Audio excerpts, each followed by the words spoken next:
Adam Smith 1776 is the year जब उन्होंने wealth of nation के नाम से एक किताब पब्लिश की थी। इस किताब की सिग्निफिकेंस इसलिए बढ़ गई कि इंडस्ट्रियल रेवोल्यूशन भी आ रहा था साथ, और जो प्रोडक्टिविटी के बढ़ने को मैनेज करने के लिए जो पैरामीटर्स इस्तेमाल करने थे उनके बारे में कुछ बुनियादी असूल उन्होंने बताए कि जब भी आपने प्रोडक्टिविटी बढ़ानी है तो उसके लिए आपने डिवीजन ऑफ लेबर करनी है।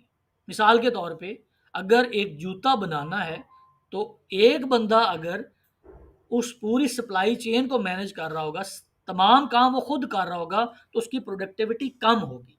लेकिन अगर सोल कोई बना रहा है, स्टिच कोई और कर रहा है, उसका लेदर कोई और प्रोक्योर करके ला रहा है, उसका अपर कोई और बना रहा है, तो चार बंदे अगर इन्वॉल्व होंगे तो एडम स्मिथ के ख्याल से अगर 10 बंदे एक दिन के अंदर 10 जूते बनाते हैं और वो इंडिविजुअली काम कर रहे हैं, तो अगर डिवीजन ऑफ लेबर कर दी जाए, इन तमाम सप्लाई चेन के इवेंट्स को डिवाइड करके मुख्तलिफ लोगों के हवाले कर दिया जाए, तो ये जो आउटपुट 10 से बढ़ के 48,000 तक की जा सकती है। तो मैनेजमेंट की ज़रूरत इसलिए पड़ी कि जो प्रोडक्शन बढ़ गई कई फोल्ड, जैसे मैंने पहले कहा था, इंडस्ट्रियल रेवोल्यूशन की वजह से और एडम स्मिथ की इस बुक की वजह से जो वेल्थ ऑफ नेशन के नाम से उन्होंने लिखी थी, कि जो प्रोडक्टिविटी ऑफ द वर्कर है उसको बढ़ाने के लिए डिवीजन ऑफ द लेबर, या जिसको दूसरे लफ्ज़ों में कहा जा सकता है कि जॉब स्पेशलाइजेशन, हर बंदे के ज़िम्मे एक ही काम हो। जब एक ही काम होगा तो रेपिटेटिवली करने की वजह से उसकी एफिशिएंसी बढ़ जाएगी, उसकी प्रोफिशिएंसी बढ़ जाएगी, और उसका जो पर यूनिट प्रोड्यूस करने का टाइम है वो कम होता जाएगा। एक तरफ इंडस्ट्रियल रेवोल्यूशन आ गया जिसकी वजह से 5,000 गुना हमारी प्रोडक्शन बढ़ गई, और दूसरी तरफ से वेल्थ ऑफ नेशन के बाद एक ऐसा लैंडमार्क, इसको इन्वेंशन कहें, दरियाफ्त कहें, या इस तरह की एक इंसान को समझ आ गई एक बात की कि अगर हम एक ही एक्टिविटी को डिवाइड कर लें इनटू द यूनिट्स तो उससे प्रोडक्टिविटी बढ़ सकती है। जैसे कंपाउंडिंग है, कंपाउंडिंग का आपको पता है what is compounding? Compounding compounding economics में एक टर्म इस्तेमाल होती है जिसका मतलब ये होता है कि अगर आपने कहीं 100 रुपये इन्वेस्ट किया है, साल बाद उसके ऊपर 10 रुपये प्रॉफिट आता है, तो उसको वापस उस 100 में दोबारा इन्वेस्ट कर दें, तो अगली दफ़ा जो प्रॉफिट आएगा वो 100 पे नहीं आएगा, वो 110 के ऊपर आएगा। तो इसका मतलब है कि अगले साल जो प्रॉफिट आएगा वो 15 रुपये हो जाएगा। तो फिर उस 15 को निकालने की बजाय 110 में फिर ऐड कर दें तो 125 हो जाएगा। तो आइंस्टाइन का ख्याल है कि इंसानियत की सबसे बड़ी जो इन्वेंशन है, वो जब इंसान को इस बात की समझ आ गई कि कंपाउंडिंग का इम्पैक्ट क्या होता है, ये इंसानियत की सबसे बड़ी दरियाफ्त है। देखने में कॉमन सेंस की बात है कि यार इस हर बंदे को पता होनी चाहिए, लेकिन जब तक इसकी रियलाइजेशन नहीं हुई कि कंपाउंडिंग का कितना इम्पैक्ट पड़ सकता है ऑन द ओवरऑल प्रोडक्टिविटी। इसी तरह से एडम स्मिथ ने भी जो बात की, ये बड़ी कॉमन सेंस की बात है कि अगर एक जॉब को करने के लिए 10 एक्टिविटीज़ हैं और एक बंदा 10 एक्टिविटीज़ कर रहा है, तो आप 10 बंदे लगा दें जो सिर्फ एक एक्टिविटी करेगा। तो एडम स्मिथ का क्लेम ये है कि 10 बंदे जो पर डे एक यूनिट प्रोड्यूस कर रहे हैं वो 48,000 तक बढ़ाया जा सकता है, without any automation, without any technology, without any industrial revolution.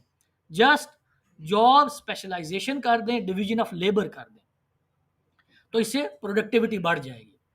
और प्रोडक्टिविटी बढ़ाने की बुनियादी वजह जो एडम स्मिथ ने बयान की वो ये थी कि since the resources are scarce होते हैं, कम, जो वसाइल हैं वो कम हैं, और इंसान की जो डिज़ायर्स हैं, जो ख्वाहिशात हैं वो अनलिमिटेड हैं। इसकी बुनियाद क्या थी?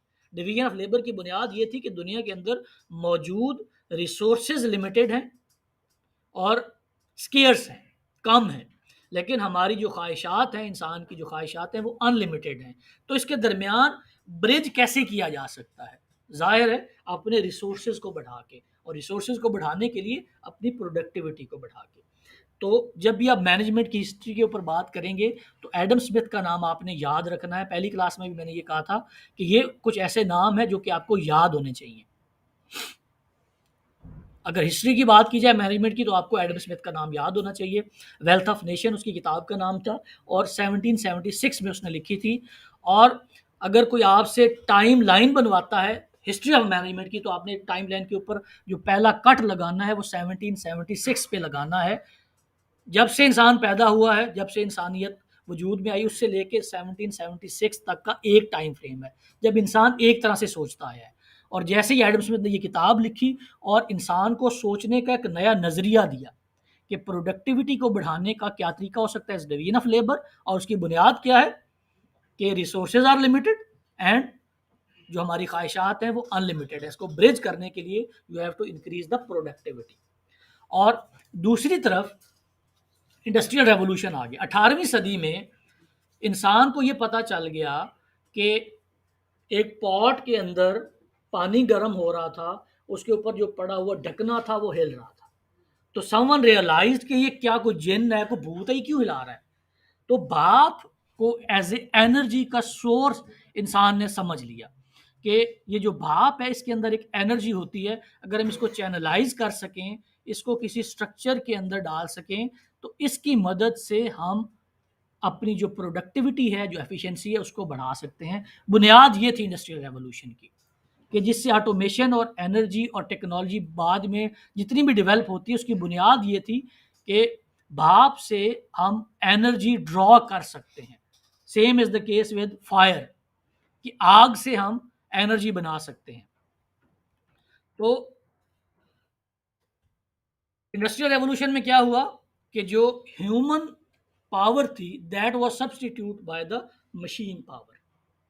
अब जाहिर है जब एक इंसान काम कर रहा होगा तो उसकी लिमिटेशन है, जब मशीन काम करेगी तो उसकी कोई लिमिटेशन नहीं। मशीन तो 24 घंटे चल सकती है और 24 घंटे सिमिलर प्रोडक्टिविटी दे सकती है। इंसान 24 घंटे काम नहीं कर सकता, सिमिलर प्रोडक्टिविटी नहीं दे सकता।